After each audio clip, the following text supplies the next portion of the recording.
Beleza. Qualquer pergunta, vocês me interrompam aí no microfone mesmo, tá bom? Vai ficar gravado também. Depois, se quiser ver de novo, eu vou botar lá no Moodle.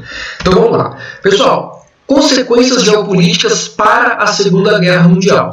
A Segunda Guerra Mundial foi um conflito imenso, assim como a Primeira Guerra, que envolveu países do mundo inteiro e tiveram combates em todos os continentes, inclusive na América, né? A Primeira Guerra Mundial praticamente não teve nada no continente americano. A Segunda Guerra Mundial teve, né, alguns ataques a países americanos, como os Estados Unidos, e também o naufrágio de vários navios na costa do Brasil, inclusive. Na costa do Brasil tiveram algumas batalhas navais durante a Segunda Guerra.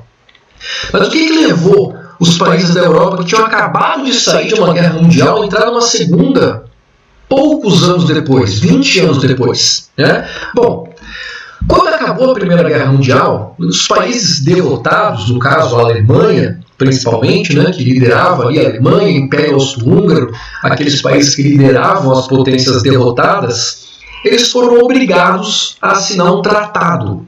Esse tratado trazia vários pontos para a rendição desses países. E alguns pontos muito severos, muito fortes, né? Então eram punições extremamente pesadas. Não que não fossem necessárias, mas muito pesadas para a época do pós-guerra, onde o país já está todo detonado, e além de estar detonado, ainda tem que pagar indenização, repor várias coisas e perder vários territórios para os países que ganharam.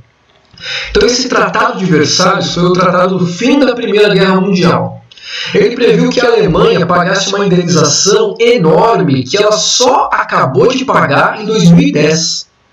Então olha só, a indenização foi tão alta que a Alemanha só acabou de pagar a indenização da Primeira Guerra em 2010. Então quase 100 anos depois, né? Ela limitou bastante a Alemanha de ter um exército. Então os países estavam com medo ainda de que a Alemanha se reerguesse novamente. Então eles limitaram nesse tratado a Alemanha de ter um exército. Ela podia ter um exército muito pequeno. Não podia ter força aérea. Então ela estava muito limitada. Além de as colônias que a Alemanha tinha fora da Europa, elas foram perdidas. E alguns territórios da Alemanha dentro da Europa mesmo foram perdidos também. Se vocês lembram da Primeira Guerra Mundial, uma das coisas que fez a Primeira Guerra acontecer era justamente esse sentimento de expansionismo, nacionalismo exacerbado, né? E aí acontece a Primeira Guerra e justamente uma das punições para os países que perdem é bem em cima desse sentimento nacionalista, em cima do sentimento de expansionismo. Eles perdem os territórios, tanto fora quanto os próprios territórios dentro da Europa, eles perdem partes super importantes, tá? É criada a Liga das Nações. O que é esse treco? Esse treco é a ONU que a gente tem hoje. Não é a mesma coisa, mas foi um primeiro ensaio da ONU, né? Então a Liga das Nações juntava vários países da época, principalmente para evitar um novo conflito. Então isso foi criado depois da Primeira Guerra Mundial, certo? As economias dos países europeus estavam destruídas. Por causa da Primeira Guerra Mundial, os países europeus envolvidos ali perderam grande parte da sua infraestrutura, seu parque industrial destruído, grandes cidades totalmente destruídas, uma parte importante da população morreu na guerra, a parte rural de produção de alimento destruída. Então os países estavam com a economia lá embaixo. Imagina para os que perderam, né? Que estavam com a economia lá embaixo e além disso ainda tinham que pagar as indenizações, ainda tinham aquele sentimento de derrota guardado dentro deles. Esse sentimento de indignação na Alemanha foi o principal fator para a ascensão do Partido Nacional Socialista, do Hitler. Tá? Apesar de ter socialista no nome, não era um partido de esquerda, tá bom? Era um partido de direita. Ele pregava muito a questão do nacionalismo alemão, do patriotismo, da Alemanha grande novamente, como ela era antes da Primeira Guerra Mundial. Então, como a Alemanha saiu derrotada, saiu com esse sentimento nacionalista ferido, tendo que pagar a indenização, não podia ter exército, o povo alemão acabou elegendo um partido que pregava justamente a volta da Alemanha Grande. Só que junto com esse partido veio um cidadão chamado Hitler. Tá? Então o Hitler fazia parte desse partido. Assim que o partido foi eleito, o Hitler ainda não era o líder maior da Alemanha, mas com o passar dos anos, em super pouco tempo, ele conseguiu subir até a posição de maior líder do país, inclusive deixando o poder todo na sua mão. Tá? Então esse contexto todo de pós-Primeira Guerra foi criando o caminho para a Segunda Guerra. Essa foto aí é do pessoal dentro de um vagão de trem, as pessoas que representavam os países derrotados na Primeira Guerra Mundial e os vencedores, né? Representavam os grandes países que combateram na Primeira Guerra. Eles foram para esse vagão de trem assinar esse Tratado de Versalhes. Assinar todas essas condições. Né? Para vocês terem uma ideia, o sentimento alemão ficou tão amargo, eles ficaram tão ressentidos de terem perdido e ainda terem que ceder tanta coisa, que quando Hitler assumiu o governo alemão e quando estourou a Segunda Guerra Mundial, o Hitler conseguiu dominar toda a França. Ele trouxe o mesmo general francês para o mesmo trem para assinar a rendição da França. E depois ainda jogou fogo no trem para ninguém nunca mais usar esse trem para fazer nenhum tipo de tratado. Isso só para vocês terem uma ideia de como o sentimento alemão estava inflado, e isso foi levando para a Segunda Guerra Mundial. Tá bom? Bom, como que ficou o mapa após a Primeira Guerra? Então a gente viu isso até na outra aula, mas só para relembrar. Né? A gente tinha países que participaram da Primeira Guerra e que deixaram de existir, porque perderam a guerra. Por exemplo, a Alemanha tinha um território, vou contornar aqui, ó. O território da Alemanha era muito maior antes da Primeira Guerra. Depois que a Primeira Guerra acaba, a Alemanha perde tudo isso aqui, ó, não é mais Alemanha, perde isso aqui, não é mais Alemanha. Perde várias partes, então, partes grandes até, dentro da Europa. O que foi uma baita de uma porrada, porque eles queriam justamente se expandir e acabaram perdendo o território.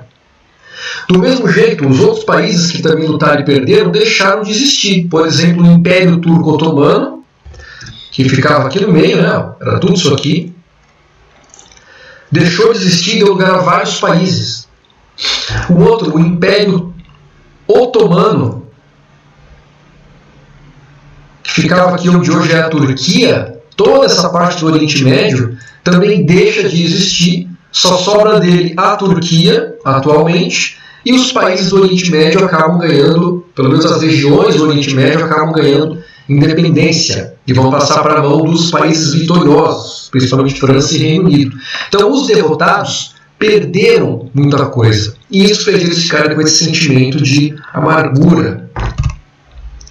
Aqui são as colônias alemãs na África. Então a Alemanha conseguiu algumas partes na África, né? Entre elas, alguns países até que a gente conhece hoje em dia. Por exemplo, os Camarões, era colônia alemã. A Namíbia, a atual Namíbia, era colônia alemã. E também tinha aqui a Alemanha do Leste, na África. Tá? Então a Alemanha conseguiu alguns territórios, mas como ela perdeu a guerra, esses territórios foram ocupados pelos países vencedores, principalmente pela Grã-Bretanha. A Grã-Bretanha ocupou esses territórios e deixou de ser alemão, voltou a ser do Reino Unido, tá? Se tornou território do Reino Unido. Então, as poucas colônias que a Alemanha tinha, tanto na África quanto ilhas também nos oceanos Índico e Pacífico, elas foram perdidas.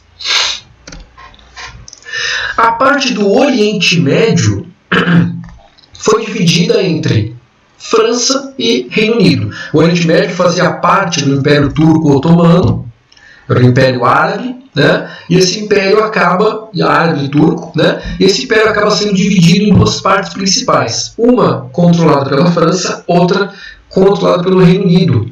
Por que eles se interessavam tanto pelo Oriente Médio? Pelo mesmo motivo que hoje o Oriente Médio está em destaque. Sempre que aparece na mídia, aparece por causa desse motivo, que é a concentração de grandes reservas de petróleo e gás aqui nessa região. Então, nessa época, isso já era importante. E aí, França e Reino Unido vão para a parte do Oriente Médio justamente para ter uma influência e um controle sobre a matéria-prima, muito importante para a indústria. Ainda hoje é o combustível mais usado do mundo, na época, então, nem se fala. Tá? Maravilha! Como eu falei para vocês no começo, os países estavam passando por uma dificuldade econômica enorme. Esse mapa aqui, ele mostra uma das principais consequências que é reflexo dessa dificuldade econômica e da destruição da guerra, que é a fome. Então, os países que estão de amarelo nessa imagem são os países com seríssimos problemas de fome logo após a Primeira Guerra Mundial. Então, a gente tem aqui França, apesar de ser um país que saiu vencedor, saiu com a sua infraestrutura muito danificada. A Alemanha, país que saiu derrotado, perdeu muito território e ainda teve sua infraestrutura muito danificada. Tá? Turquia é um país que saiu muito derrotado também, que era o Império Turco-Otomano, e aí toda essa questão da fome, da infraestrutura, muito danificada também, muito prejudicada. Além deles, a gente tem os países em laranja, com também grave problema de fome, com alguns locais, inclusive, chegando a população faminta, né, que é falta de fome mesmo, e inclusive com reflexos na própria vida da pessoa, seja na nutrição das crianças, seja até em morte por fome. Então, os países em laranja, a gente tem aqui a Rússia, a gente tem a Áustria e a Hungria, que depois deu origem a vários países, temos a Itália, a Grécia, por exemplo. E os países nesse vermelhinho aqui são os com pior condição. Né? Então a gente tem toda uma parte da Rússia aqui, Romênia, Sérvia, Bélgica. Então eram os países em pior condição. Tá? São as partes que tiveram as piores batalhas, as partes que tiveram as piores destruições de infraestrutura relacionada ao espaço rural e das cidades também. Tudo bem? Então a gente junta todo esse sentimento nacionalista esmagado, perda de territórios, a população passando fome, a economia totalmente destruída, junto com crises econômicas ainda que aconteceram na época, como a crise de 29, a gente junta tudo isso e aí está feito o ingrediente perfeito para mais um conflito militar. Tá? Vocês terem uma ideia de como a economia de alguns países caiu, aqui a gente tem o gráfico dos PIBs de alguns países para aqueles anos do pós-Primeira Guerra Mundial. Então olha só um destaque aqui para França. A França aqui, ó, como ela cai, o PIB dela vai lá para baixo. Né? A Áustria, que fazia parte do Império Austro-Húngaro, vai lá para baixo também. A Alemanha, olha como dá uma queda grande também do PIB. E a Rússia, que também tem uma queda enorme do PIB.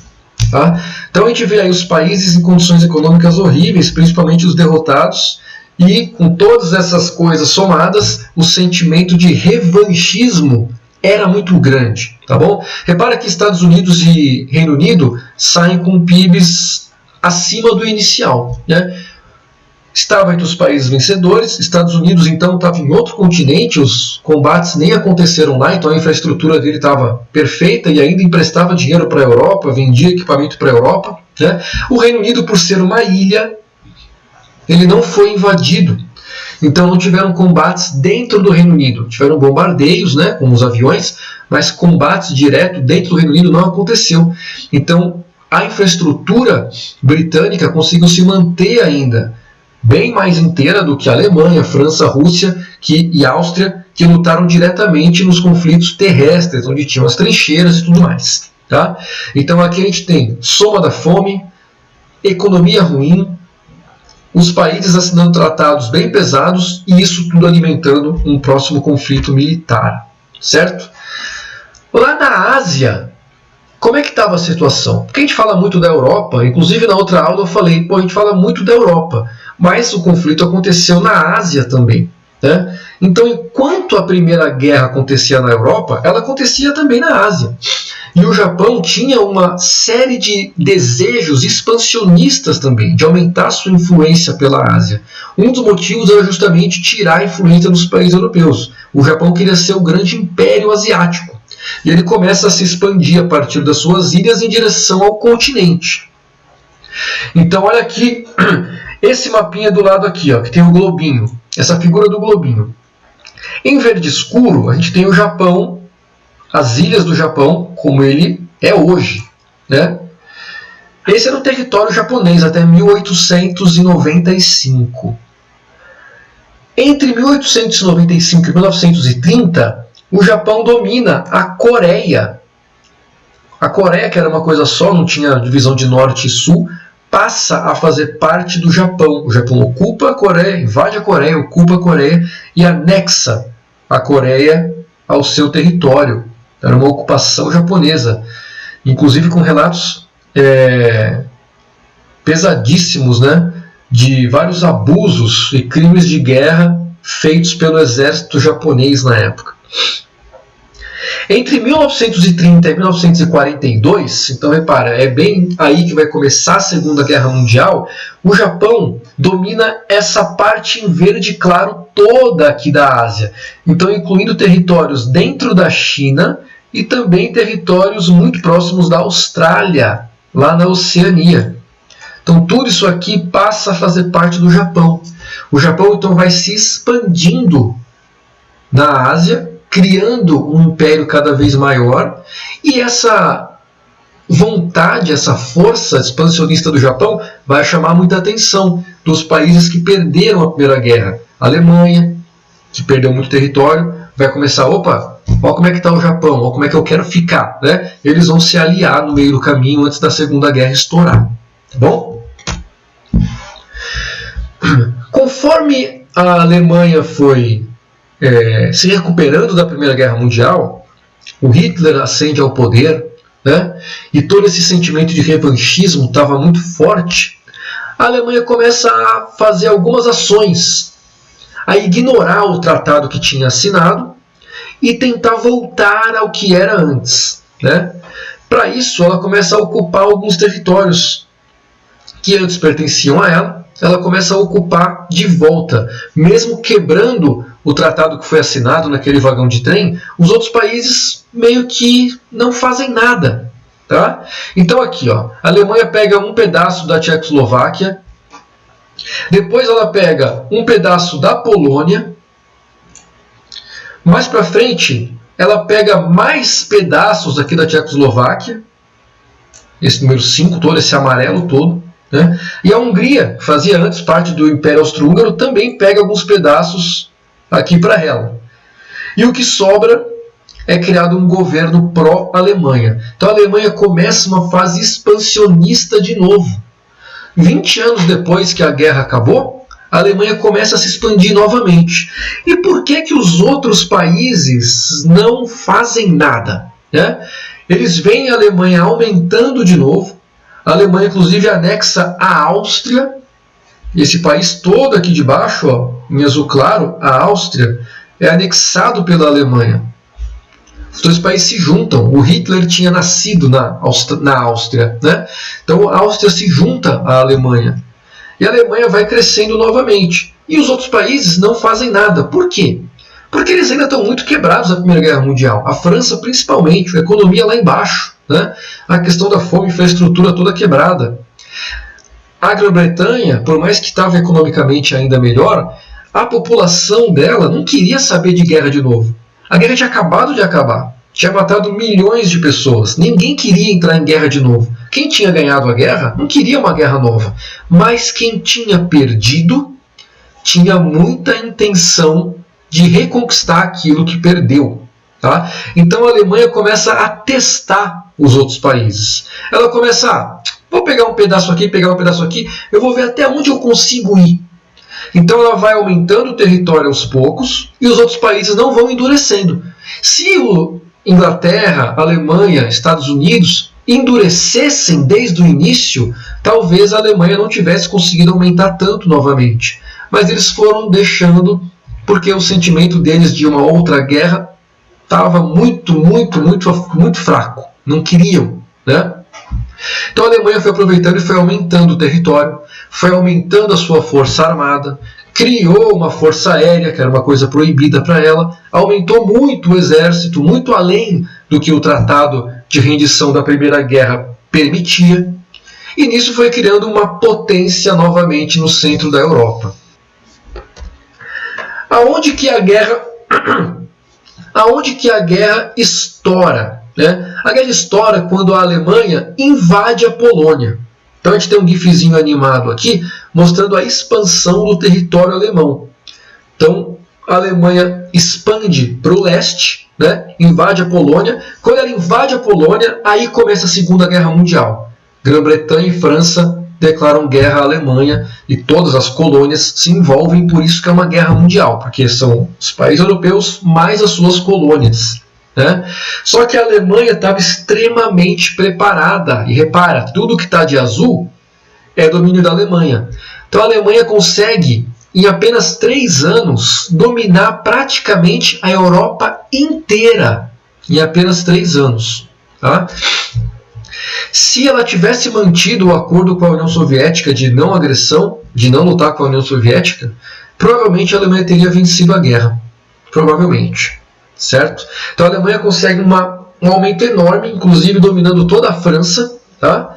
Domina grandes reservas de matéria-prima, de carvão, de ferro, tem acesso ao Oriente Médio, inclusive, para conseguir petróleo. Então a Alemanha consegue um expansionismo enorme. Assim ficou a Europa durante a Segunda Guerra Mundial, com o domínio máximo alemão. Tá? Então toda a parte de azul pertencente à Alemanha, ou à Itália, né, que também era aliada alemã. Você pode até falar assim, professor, mas a Itália não foi vencedora na Primeira Guerra? A Itália não mudou de lado justamente para conseguir uns territórios e ficar do lado dos vencedores? Pois é, a Itália realmente mudou de lado na Primeira Guerra, ficou do lado dos vencedores, mas na hora dos acordos ela não conseguiu tudo o que ela queria. Então ela ficou com um sentimento muito parecido com o da Alemanha, do tipo, pô, eu mudei de lado, eu vim pro lado de vocês para lutar contra a Alemanha e o Império Austro-Húngaro, e na hora de assinar o acordo, eu me senti prejudicado. Eu não consegui tudo o que eu queria, mas eu entrei na guerra com vocês. Então, por causa disso, a Itália agora, com Mussolini no poder, que também tinha ideia expansionista novamente, acaba se aliando à Alemanha e Japão para tentar consolidar esse expansionismo dentro da Europa e no norte da África. Lá na Ásia, como eu mostrei antes, agora de azul aqui, os domínios do Japão. Tá? Então o Japão dominando grande parte aí do Sudeste Asiático, partes da China e até da Oceania. Isso era extremamente estratégico, pessoal. Isso aqui cabe uma observação de atualidades, do que acontece hoje. Hoje, a China, que agora é uma superpotência, nessa época não era, mas hoje a China briga muito, e não só a China, todos esses países aqui, ó, que fazem fronteira com esse mar, o chamado Mar do Sul da China, tá, brigam muito para ter o controle dessa área. Hoje em dia essa briga ela é enorme e gera uma tensão muito grande. Volta e meia a gente vê nos meios de comunicação aí, China e Estados Unidos, um passa com um navio militar perto do outro, tem várias tensões ali nessa área. Por que essa área é tão importante? Porque por essa área, até hoje, passa uma parte enorme das rotas de navegação do planeta todo. Uma parte enorme do comércio dos Estados Unidos passa por aí. É uma parte muito estratégica. Os navios saem dos Estados Unidos e para acessar a Ásia, o caminho mais curto é passar por aqui e vai embora. Esse é o caminho mais curto, mais econômico. Então, grande parte do comércio estadunidense passa por aí hoje. Grande parte do comércio da China, muita coisa a gente tem no Brasil made in China, passa por aí. Então, hoje em dia, essa é uma área que muitos querem controlar. Naquela época não era diferente, e o Japão assume todo esse controle. Aí nessa área de navegação tinham muitas colônias europeias, colônias francesas, colônias britânicas, né? E o Japão assume o controle dessas colônias todas. Por exemplo, o Vietnã, que é esse país aqui ó, que está de azul, estou contornando aqui, era uma colônia francesa. Tá? Aqui a gente tinha colônias britânicas, ó, colônias britânicas, onde é Bornéu, Indonésia, colônias britânicas. Então, França, Reino Unido tinham controle sobre essa navegação, essa passagem. Deixam de ter, porque o Japão consegue controlar tudo isso daí durante a guerra. Então, no meio da Segunda Guerra Mundial, o contexto geopolítico estava extremamente favorável para a Alemanha, Japão e Itália. Eles tinham controle de um território enorme dentro da Europa e o Japão de um território enorme na Ásia, extremamente estratégico para o comércio inteiro, comércio mundial inteiro, e também para a obtenção de matérias-primas. Então, geopoliticamente, eles estavam muito bem posicionados. Fala, professor, por que eles perderam a guerra então? O que aconteceu para Alemanha, Itália e Japão perderem a guerra se eles estavam em uma posição geoestratégica muito melhor? Né? Aconteceu que Estados Unidos, que não estava no continente, então não tinha sua infraestrutura abalada, entra do lado de França, Reino Unido. E junto com os Estados Unidos, vários países que estavam na sua influência, por exemplo, o Brasil e vários outros países da América do Sul, América Central, todo mundo entra para tentar desequilibrar e desequilibram essa guerra. Então, com o passar do tempo, outros países do mundo foram entrando. Então, era muita gente lutando e isso foi enfraquecendo cada vez mais esses países do chamado eixo, né? Eles foram enfraquecendo com o tempo, perdendo territórios e aí acabaram perdendo a guerra lá no final. Tá? Mas tinha uma importância geopolítica enorme, com controle de matérias-primas e controle de rotas de navegação.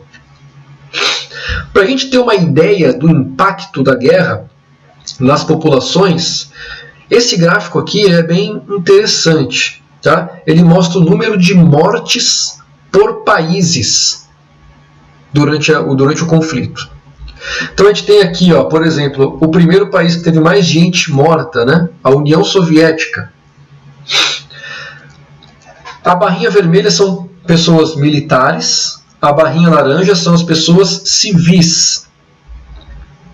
E a barrinha azul é a porcentagem da população que morreu. Então olha só a União Soviética perdeu perto de 24 milhões de pessoas durante a Segunda Guerra Mundial. Só a China perdeu perto de 20 milhões de pessoas. A Polônia perdeu em torno de 6 milhões de pessoas. Realmente foi bem menos que os outros, em número absoluto, mas na porcentagem, isso equivaleu a quase 20% da população do país todo morreu durante o conflito. Então foi um conflito que teve consequências devastadoras para as populações dos principais participantes. Entre os países, e isso que esses aqui foram os países vencedores, hein?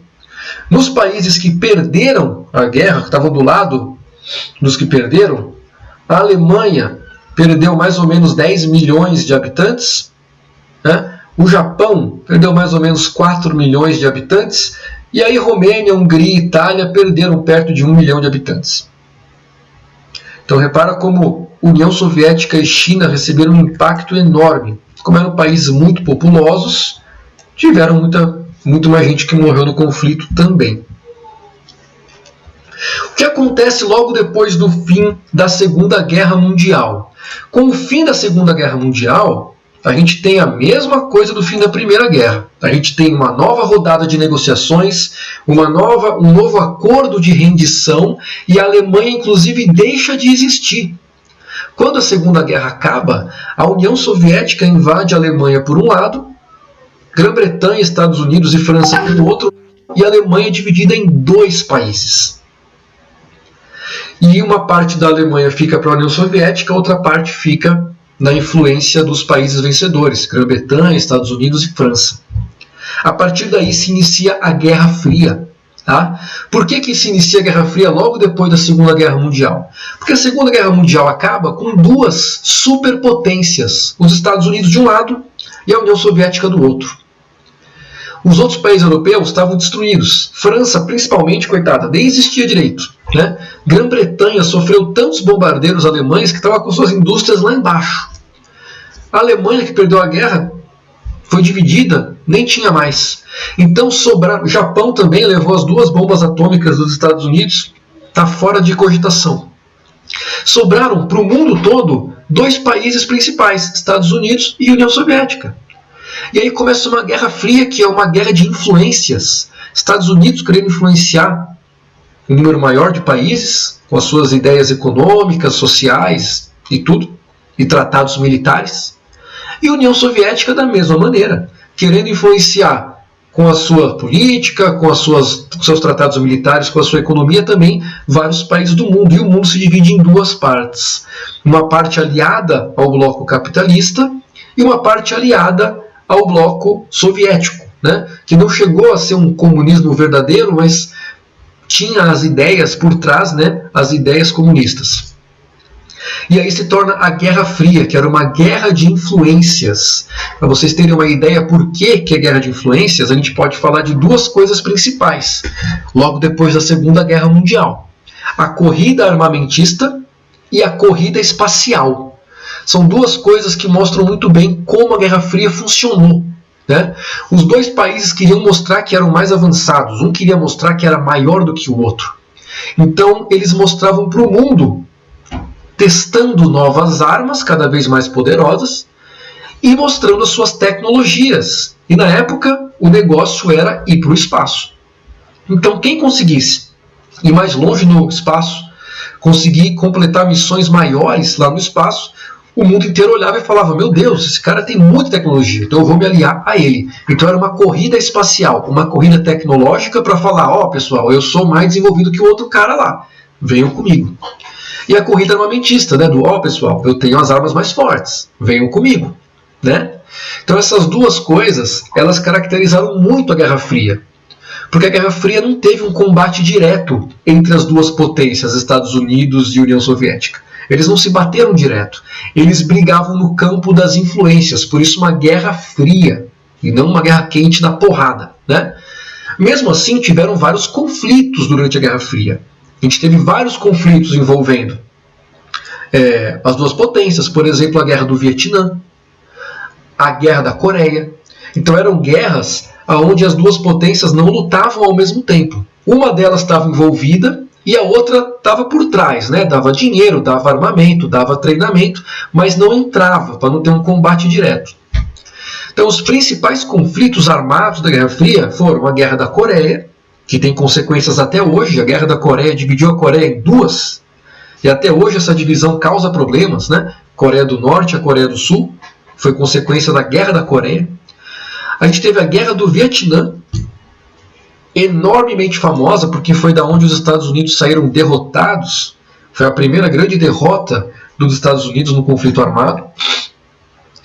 E a gente teve a Guerra do Afeganistão, onde foi a União Soviética que saiu muito derrotada, tentando invadir o Afeganistão e não conseguiu. O Afeganistão até hoje